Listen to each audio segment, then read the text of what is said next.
Morning students, beta we will discuss about the optics. Okay, it is the branch of the optics in which we study about the different microscopic phenomena.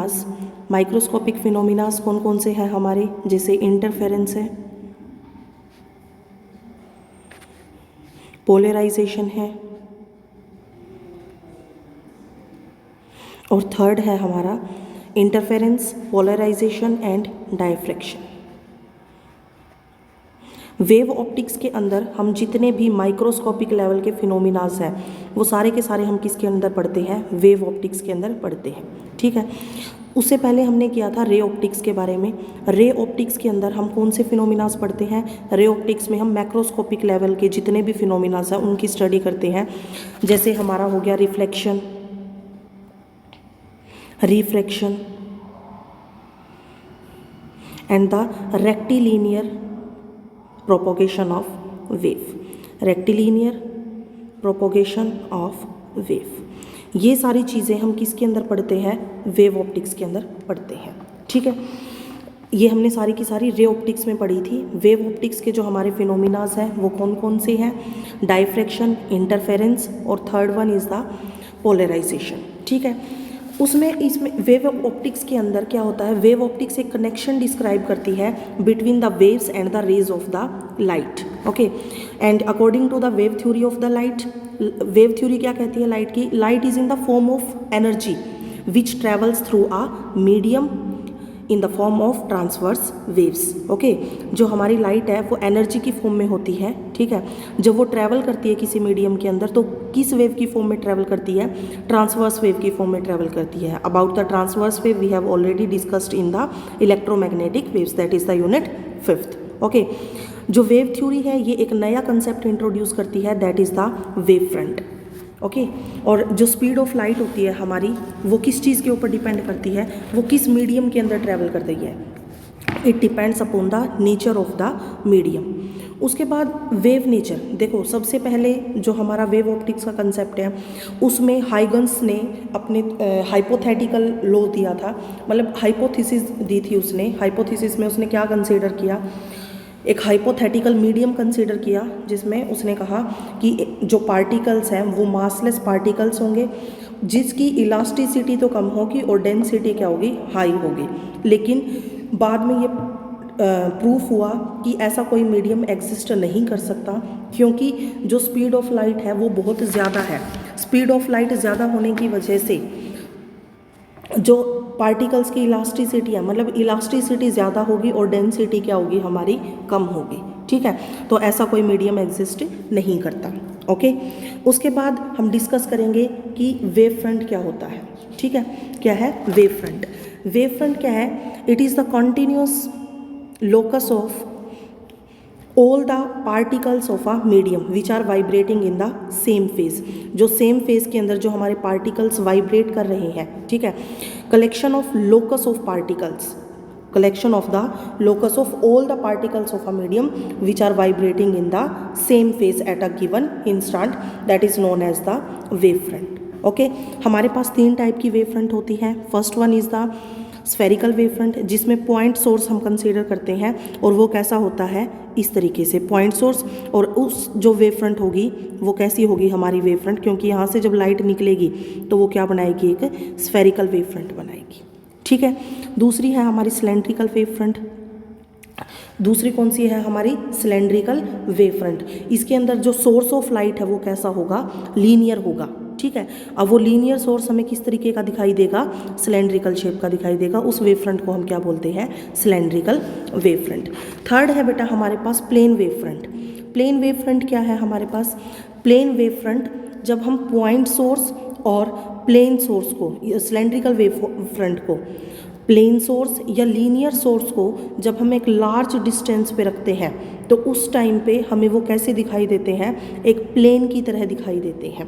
ठीक है, small portion of the spherical and the cylindrical wave front appears to be a plane. कैसा दिखाई देता है वो, हमें plane की तरह दिखाई देता है। ठीक है, जिसे हम क्या बोलते हैं, प्लेन वेव फ्रंट बोलते हैं। ठीक है। उसके बाद हमारे इसमें हाइगन्स ने प्रिंसिपल दिया। हाइगन्स प्रिंसिपल के अकॉर्डिंग उन्होंने क्या बताया, हाइगन्स ने बताया अपने प्रिंसिपल में, every point on a given wave front act as a fresh source of a new disturbance, जिसको हम क्या बोलते हैं, सेकेंडरी वेवलेट बोलते हैं, जो कैसे ट्रैवल करती है, which travels in all the direction with the velocity of light in a medium. Okay, which travels in all the direction हमने कंसिडर कर लिया, ये हमारा कोई पॉइंट सोर्स है। ठीक है, point source, every point source act as a on a given wave front act as a source, ये सोर्स की तरह एक्ट कर रही थी। यहाँ से हमारे पास क्या है, लाइट निकलती है। ठीक है, तो ये जो हमारा सोर्स है ये किसकी तरह एक्ट करेगा, ये एक सेकेंडरी वेवलेट की तरह एक्ट करेगा, और इस सोर्स से जितनी भी हमारी लाइट निकलेगी वो सभी डायरेक्शन के अंदर मूव करेगी with the velocity of the light of that medium. Okay, फिर ये एक उससे पास करके प्लेन इस वेव फ्रंट से पास करेगी। ठीक है, जब ये सेकेंडरी वेवलेट किसी सरफेस को टच करती है टेंजेंशियली, किसी भी सरफेस को टेंजेंशियली जब ये टच करेगी, it moves in the forward direction and at any instant it gives a new wave front, it gives a new wave front, और उस वेव फ्रंट को हम क्या बोलते हैं, secondary wave front.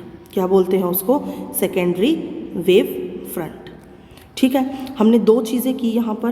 First one क्या था हमारे पास, कि हाइगन्स ने जो प्रिंसिपल दिया उसमें जो हर पॉइंट सोर्स है, हर पॉइंट सोर्स वेव फ्रंट के ऊपर वो किसकी तरह एक्ट करता है, it act as a source of new disturbance, जिसको हम क्या बोलते हैं, सेकेंडरी वेवलेट। ठीक है, क्या बोलते हैं हम जिसको, सेकेंडरी वेवलेट बोलते हैं। और जब ये सेकेंडरी वेवलेट्स जो है टेंजेंशियली किसी सरफेस के ऊपर फॉल करती हैं, टेंजेंशियली जब वो किसी सरफेस के ऊपर फॉल करती है, they give rise to a new wave front and that wave front is known as the secondary wave front. This is the Huygens principal.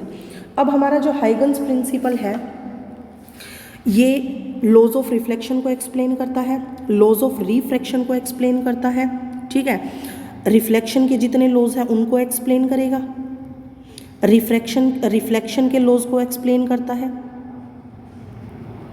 फिर है जो हमारी जो हाइगन्स वेव थ्योरी है वो सक्सेसफुली एक्सप्लेन करती है the concept of the polarisation, उसके बाद इंटरफेरेंस,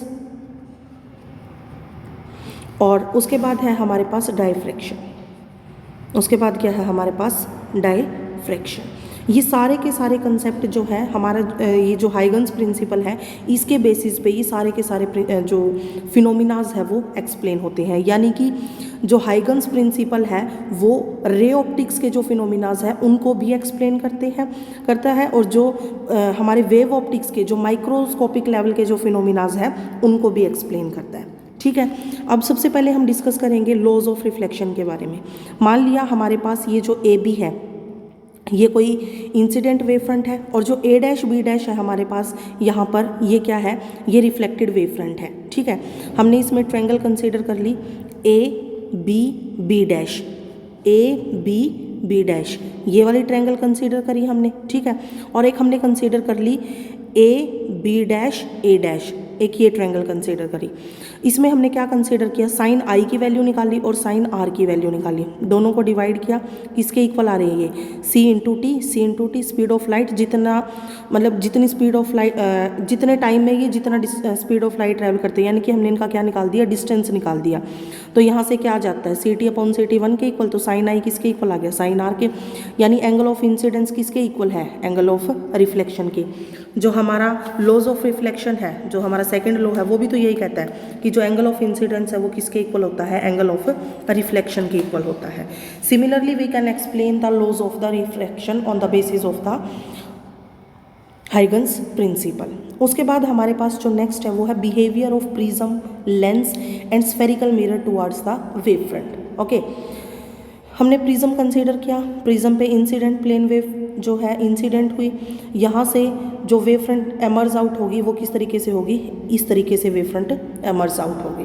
ठीक है, यानी कि जो इसके ऊपर जो एमर्जिंग बिहेवियर होगा वेव फ्रंट का वो कैसा होगा, थोड़ा सा टिल्टेड होगा। Emerging behaviour of the wave front is slightly tilted. अगर हम लेंस की बात करें, लेंस के अंदर जब प्लेन वेव इंसिडेंट करेंगी तो यहाँ से जो एमर्जिंग बिहेवियर होगा हमारे जो स्फेरिकल वेव फ्रंट का है वो कैसा होगा, थोड़ा सा स्फेरिकल होगा। प्रिज्म के अंदर थोड़ा सा टिल्टेड होगा, लेंस के अंदर थोड़ा सा एमर्जिंग आउट टिल्टेड होगा, और जो स्फेरिकल मिरर के अंदर जब हम बात करते हैं जो हमारी रिफ्लेक्टेड वेव फ्रंट है वो कैसी होगी, स्फेरिकल होगी। कैसी, स्फेरिकल। यहाँ पे हमने क्या देखा बेटा कि जब हम प्रिज्म, लेंस और स्फेरिकल मिरर के ऊपर जो कोई प्लेन वेव इंसिडेंट होती है तो उसमें जो वेव फ्रंट प्रोड्यूस हुई है उस वेव फ्रंट का बिहेवियर कैसा होगा।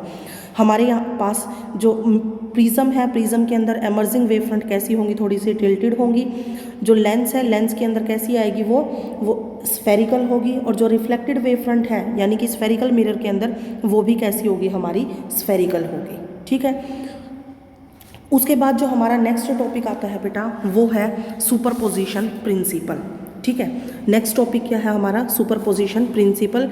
About this principle we will discuss in the next video. Thank you and have a nice day.